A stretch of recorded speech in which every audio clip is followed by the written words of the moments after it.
अब देखते हैं हाइड्रोलाइसिस ऑफ ईस्टर। ईस्टर का हाइड्रोलाइसिस करेंगे तो क्या बनेगा, इसको भी देखते हैं। ये ईस्टर ग्रुप बनाते हैं, ये अलग कार्बन को डिनोट, ये अलग मिथाइल ग्रुप है, ये अलग है। इसमें हाइड्रोलाइसिस यानी वाटर मॉलिक्यूल ऐड कर रहे हैं तो क्या बनेगा। शॉर्ट प्रोडक्ट देखा जाए तो एल्कोहल बनेगा और एसिटिक एसिड बनेगा, कार्बोक्सिलिक एसिड। एग्जाम्पल के तौर पर आर का जगह CH3 रख के देखते हैं, CH3 CO, फिर इसका जगह C2H5 देते हैं। ठीक, दोनों अलग अलग एल्काइल ग्रुप हैं। वाटर मॉलिक्यूल को इस तरह से देखते हैं, रिवर्सिबल रिएक्शन है। ये क्या करेगा,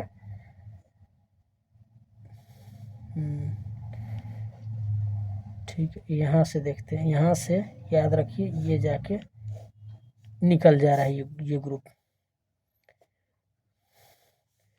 तो बचा सिर्फ OH, निकला वो C2H5 और क्या OH। तो एथेनॉल और एसिटिक एसिड है, हाइड्रोलाइसिस करेंगे तो यही मिलेगा। अब ये देखते हैं अगला नोट्स में क्या लिखा। Physical properties. फिजिकल प्रॉपर्टीज कहता है lower alcohols are colourless liquid while liquid with characteristics alcoholic smell, while higher alcohols are waxy solid. Lower alcohol जो है, लोअर वो कलरलेस लिक्विड है, जैसे कि मेथनॉल हुआ, ये कलरलेस होते हैं। इसमें एल्कोहलिक, इसमें सेंट से भी पता चलता है, स्मेल से भी पता चलता है एल्कोहल, जैसे दारू वगैरह हुआ थोड़ा स्मेल देता है। हायर एल्कोहल वैक्सी सॉलिड रहता है, वैक्स के जैसा रहेगा सॉलिड। एल्कोहल पॉइजनस होता है, दूसरा पॉइंट कहता है alcohols are poisonous in nature. Alcohol है पॉइजनस होता है। एथाइल एल्कोहल कम पॉइजनस है, जबकि मेथाइल एल्कोहल डेडली पॉइजनस है, जान मार देता है। सुने हम भी होंगे कि दारू वाला में मेथनॉल था, वो पी के सभी लोग का स्वर्गवास हो गए। अब एल्कोहल सोल्यूबल होता है पानी में, घुल जाता है। वजह क्या है इसके पीछे कि alcohol hydrogen intermolecular hydrogen bonding बनाता है वाटर मॉलिक्यूल के साथ। जैसे यहाँ पे दिखा रहा है एल्कोहल है, वाटर मॉलिक्यूल है, वो ऑक्सीजन पे जो है वो हाइड्रोजन, वाटर मॉलिक्यूल का हाइड्रोजन, एल्कोहल का ऑक्सीजन, ये दोनों के बीच में इंटरमोलिकुलर हाइड्रोजन बॉन्डिंग बनता है, जिससे एल्कोहल पानी में घुल जाता है। इसीलिए देखे भी होंगे कि शराब में पानी मिला के पीते हैं शराबी लोग। खैर छोड़िए। अब दूसरी बात है, दूसरा पॉइंट है कि on increasing number of carbon atom solubility of alcohol in water decreases. जैसे जैसे कार्बन का नंबर बढ़ते जाता है सोल्यूबिलिटी घटते जाता है ना, क्योंकि जैसे मेथनॉल हुआ, इथेनॉल हुआ, प्रोपेनॉल हुआ, ये क्या है, सोल्यूबिलिटी धीरे धीरे कार्बन नंबर बढ़ते जा रहा है, सोल्यूबिलिटी घटते जा रहा है। देखिए 3 डिग्री 2 डिग्री, क्योंकि एल्कोहल ग्रुप 3 डिग्री ज़्यादा सोल्यूबल है, 2 डिग्री कम सोल्यूबल है। हाइड्रोजन बॉन्डिंग में ऐसा नहीं होगा, और 1 डिग्री उससे भी कम। अब बॉइलिंग पॉइंट देखते हैं। Boiling point of alcohol are higher than alkane and alkyl halide of corresponding molecular mass. उसी मोलिकुलर मास के हिसाब से देखिए, मोलर मास के हिसाब से, तो एल्कोहल का बॉइलिंग पॉइंट ज़्यादा होता है। क्यों, बॉइलिंग कोई चीज़ बॉयल तब होता है जब वेपर फेज में जाता है, वेपर फेज जाएगा जब इंटरमोलिकुलर फोर्स लो होगा। तो intermolecular hydrogen bonding alkyl halide या एल्केन में हाइड्रोजन बॉन्डिंग नहीं बनता है, लेकिन एल्कोहल में हाइड्रोजन बॉन्डिंग बनता है, जिस वजह से इसका बॉइलिंग पॉइंट बढ़ जाता है, हमें ज़्यादा टेम्परेचर देना पड़ता है ताकि उतना एनर्जी मिले और हाइड्रोजन बॉन्ड टूटे और वो वेपर फेज में जाए। तो देख रहे हैं alcohol alcohol alcohol alcohol, oxygen जो है वो अगला एल्कोहल मॉलिक्यूल के साथ हाइड्रोजन बॉन्डिंग बना रहा है। लेकिन यही चीज़ देखिएगा तो मान लीजिए एल्काइल क्लोराइड है, एल्काइल क्लोराइड है, इसमें कहाँ हाइड्रोजन बॉन्डिंग बनेगा? एल्केन है, इसमें कहाँ हाइड्रोजन बॉन्डिंग बनेगा?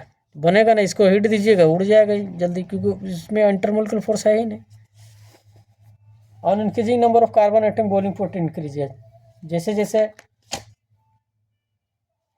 कार्बन नंबर बढ़ाइए, जैसे मेथनॉल है, इथेनॉल है, प्रोपेनॉल है, ब्यूटेनॉल है, इस तरह बढ़ते जाएगा तो बॉइलिंग पॉइंट कार्बन नंबर बढ़ाने से बढ़ता भी है। Among isomeric alcohol the order of boiling point is 1 degree 2 degree 3 degree, 1 degree 2 degree 3 degree, just इसका उल्टा है। बॉइलिंग पॉइंट 1 डिग्री में ज़्यादा होगा, सिंपल है, स्ट्रॉन्ग इंटरमोलिकुलर फोर्स है, 2 डिग्री में कम, 3 डिग्री में उससे भी कम। अगर क्वेश्चन पूछ दिया जाए कि बॉइलिंग पॉइंट किसका होगा, 3 डिग्री अल्कोहल है, कहीं पे दे दिया ये क्वेश्चन में, ये दे दिया,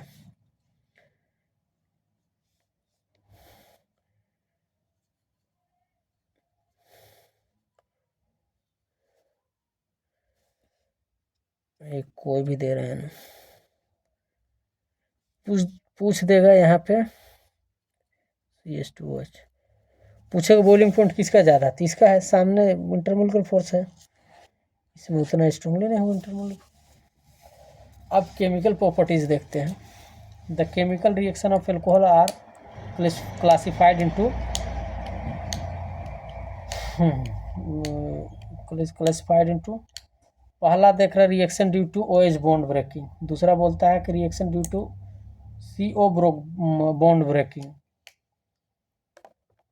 अगर OH बॉन्ड टूटता है तो reactivity order 1 degree 2 degree 3 degree होगा एल्कोहल का, और अगर CO बॉन्ड टूटता है तब reactivity order 3 degree 2 degree 1 degree होगा एल्कोहल।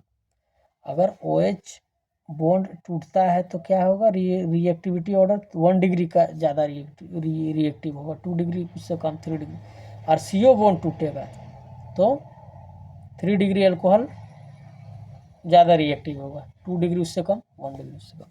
देखते हैं क्या होता है क्या। अब देखते हैं reaction due to OH bond breaking. अगर सोडियम मेटल के साथ करेंगे तो क्या क्या बनेगा उसको देखते हैं। Alcohol reacts with active metal like sodium to form alkoxide and hydrogen gas released.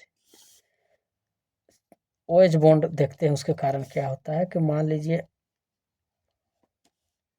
Sodium metal के साथ रिएक्ट कर रहे हैं, ये हाइड्रोजन मॉलिक्यूल निकल जाएगा, हाइड्रोजन एटम निकल जाएगा, मॉलिक्यूलर फॉर्म में कन्वर्ट हो जाएगा,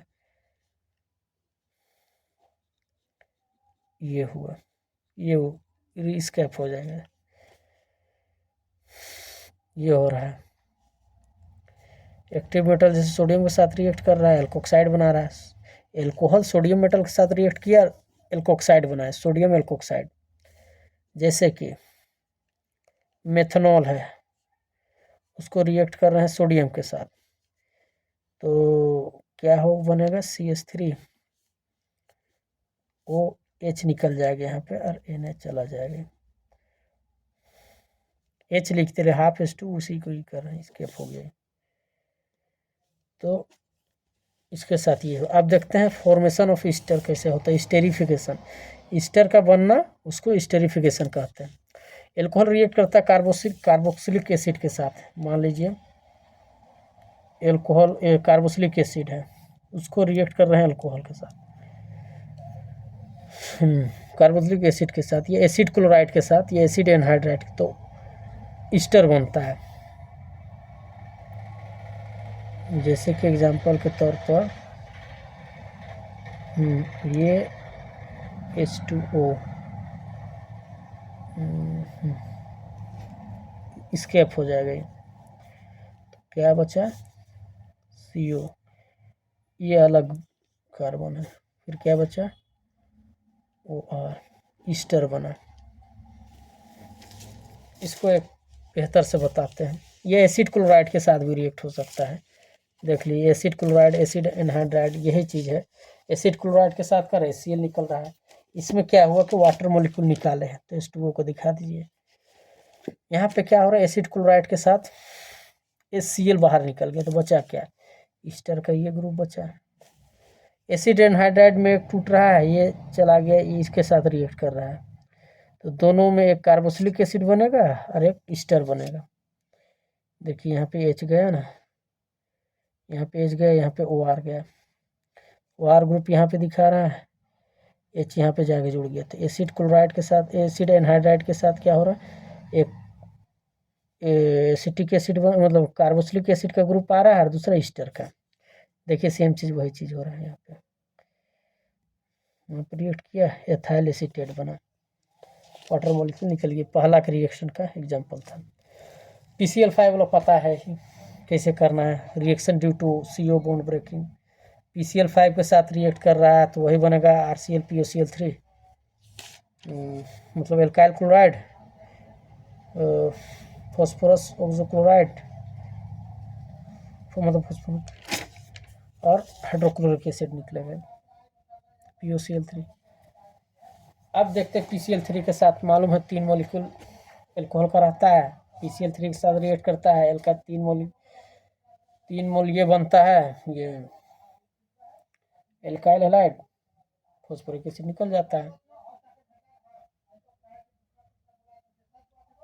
अब देखते हैं थायोनिल क्लोराइड के साथ रिएक्ट करेगा पायरिडियम के प्लेस में, तो वो भी बनाएगा एल्काइल क्लोराइड। पिछला चैप्टर का देखे होंगे, हेलो एल्केन हेलो एरिन का है, सल्फर डाइऑक्साइड निकल जाता है।